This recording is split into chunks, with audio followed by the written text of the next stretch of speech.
Thank you for joining me at this edition of How To. Today I'm going to show you how to update a map on the Magellan Roadmate 5045LM GPS, the one I have here with me. I have it connected to the computer via USB cable that the GPS came with.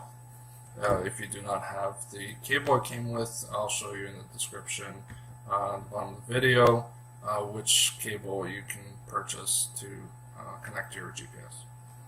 The first thing we're going to do is go to the Magellan's website. They have updated their Content Manager application to utilize a web-based application. So you would scroll down to the bottom and you would click here. Once that opens up, you will see a big map of where you're currently located, as well as 3 tabs on the top here, and you would choose the Update tab. And on the bottom, if everything is connected correctly on your computer, you would see the version or model of your GPS as well as the serial number. And when you click the up arrow, it will give you the information that's currently on the GPS. And it shows that your device storage has 2 gigabytes. Okay. The next thing would on the update tab, you would connect the device updates. You would click on download map update, and the process is that it downloads the map directly to the GPS internal memory, the one that's detected as the device storage. Unfortunately, what happens is that after a while it gets to a point where it says there's insufficient disk space, even though the map that it downloads is only about 1.5 gigabytes, and there is 1.6 gigabytes free on the device. Once you remove the old map, it still gives you an insufficient space error. And this is why I'm showing you how to update this map, because there are some steps that we have to take in order for us to fool the website to think that there is storage on the device and to allow it to download the map, as well as other steps following that once you do have the map. So I'm going to come back once the error comes up. So for now I'm just going to pause the video and I'll see you in a few minutes. And now when we come back, this is the error I would get, insufficient space. In addition to that, your device stops to be detected on the website. What we're going to do now is a few things. First, you need to get yourself an SD card. The one I have here is a micro SD 8 gigabytes Kingston, and it comes with an adapter, which is great because my laptop has a standard SD card reader in it. Otherwise, you would also need an SD card reader. You can get the USB one, a pretty cheap one. I'm gonna add a link to the description of which type I got. It's a pretty cheap one. I think it was around $10. You would put that into your computer, and you would also have to reset your GPS. You have to unplug it. Hold. For me, at least, to reset, is you have to hold the button on power off for a few seconds until it turns off. And then you plug it back into your computer and you turn it back on. Okay. Once that turns on and the blue screen comes up with showing that it's connected to the USB of the computer, you would see it come back up on the File Explorer. Okay, so you see here there's 1.37 gigabytes free, and this is my SD card that I've put into my computer. And also here you still see the error, insufficient space, and what map it was trying to update, which is a 2016 map.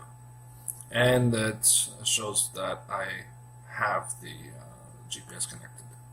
So the first step for us is to fool the system to think that our GPS internal storage is actually the SD card storage, which obviously would be sufficient for us to download the map. So the way we do that, we open up the Magellan internal storage, the 2 GB here. We select everything in this folder, and under the Home tab you would copy,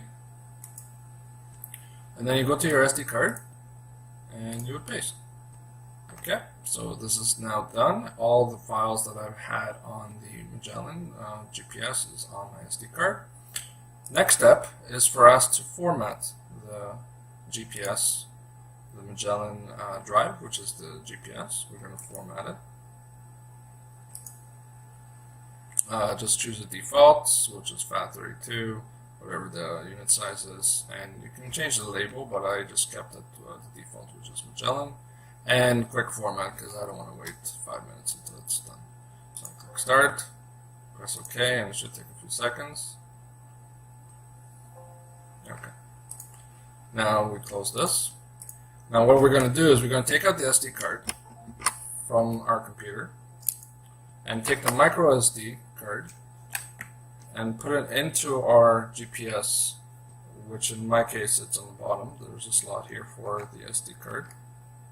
Now we'll have to reset the GPS. So we're going to unplug it as before. We're going to turn it off, so hold it until a few seconds until it turns off. Okay. I'm going to plug it back into the computer, and I'm going to turn it back on. And once that's connected, you can also see on the file explorer, you'll see the Magellan is internal memory is completely free, and the SD card that's in the GPS right now showing that there's 7 gigs free. And when we go back to the website, on the bottom, we detected that we have the GPS. If you click on this arrow now, what you'll see is that the website thinks that our device storage is actually 7 gigs, which is the SD card. And the SD storage is 2 gigabytes, which is actually the internal storage. So what that means now is that it's going to try to download the 1.5 gig map onto the device storage, which is, it thinks that it's 7 gigabytes. So there should be no issues downloading the map. So what we'll do is we'll go back into here, into the insufficient space error, and we click retry. And what that's going to do is it's going to try to download the map now. Okay, and it'll say install to device. This could take anywhere between 5, 10 to even 20 minutes. Alright, so now once that's completed, you would get this message, disconnecting your device, please blah blah blah, just press continue. Okay, so what we have now is the map downloaded onto our SD card, which is all these files here. What we need to do is make a backup of this folder, the entire folder, copy and paste it into your computer. Just make a copy it somewhere local. We can even make it on our desktop. So let's just go to our desktop and paste it here. Okay. It's actually going pretty fast, which is good. Okay. So now we have the latest map that's downloaded from the website. So the next step we need to do is go into here.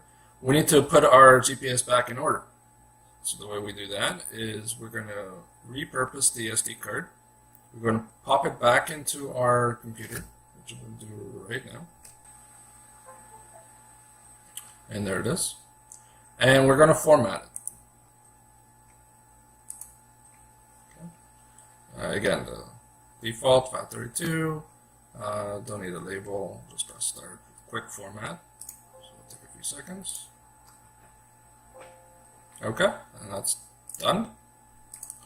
Next, what we need to do is download our recovery files. The way you do that is you go into this website again, Magellan GPS. You go to support, and under support, I'm already logged in, which is also true for this page. You'll see that I'm logged in.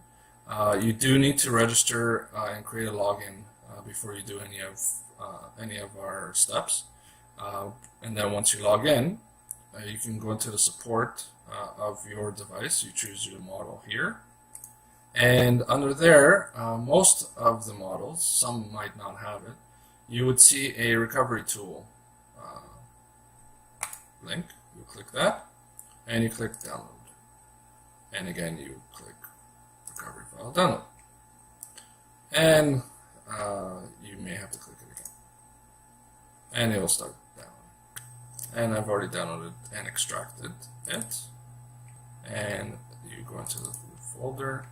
Everything you see here, you select, copy, and paste into your SD card. Paste. Now we will eject our SD card from the laptop. And we'll do the same as before. We'll put it into our GPS. We'll press the power button a few seconds until it turns off completely. Okay. I'm going to keep it plugged into the computer because I'm not sure how much battery I have on this device, and this keeps it charged. So you turn it on with the SD card inside. It'll take a few seconds and it'll take you into the recovery screen. Okay. And you'll see that it says click here to start the OS update, which is really a recovery, not an update. Press OK. And that's going to install the boot items, the menus, and then afterwards it's going to restart. And it's going to copy the remainder of the files that's on the SD card, which includes the operating system and the GPS software. So we'll keep the SD card inside until this is done. Shouldn't take too long. It's pretty quick.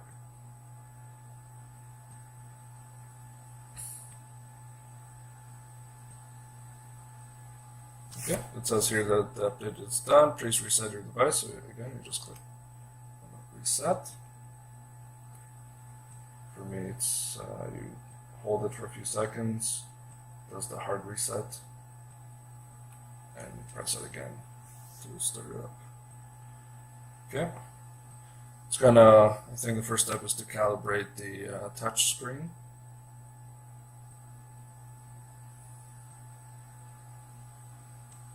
So there's the cursor, you just tap it, and you tap again to save, and you press OK, and now it's doing the copying all the files over from the SD card onto the internal storage. And the file copying is complete, and you see a little image here showing that we can take out the SD card and restart the system. So what I'm going to do is I'm going to pop out the SD card. As soon as I do that, it resets the system. And now if everything worked, it should come back to the blue screen showing you that you're connected to your computer. And there it is, blue screen saying the USB is connected. So what we're going to do now, the last step, is to copy that map back onto our internal memory of our device. So we'll go back to the desktop, so we can just copy or click and drag it into here. Just copy it into the internal storage. Okay, and again, this will take a few minutes. I'm going to pause the video and we'll be right back. Alright, and we're back. That took quite a bit of time. So now we have the map copied over the internal memory. So as you can see, there is no issue. There's still a little bit of memory left. So the website should not have given us error, but it did. So now you have your everything set up, your latest map, which is 2016 at the time of this recording, which is August 9th, 2018. The reason I'm taking you through all of this is because by the time you watch this video, maybe there's another update, so it's good to know the whole procedure. Otherwise, what I'm going to also do is put a link to the zip file of the map folder that I've downloaded. And what you can do there is you can copy it directly to your GPS and avoid having to do all the steps in between. But like I've said, there could be an update since, and not only that, but the version or model of the GPS I have may be different than yours. So if you want to be extra cautious, you might want to go through the entire process that I've taken you through. I hope this video has been well instructive and that it does help you with your issue on your GPS. Have a great night. Bye.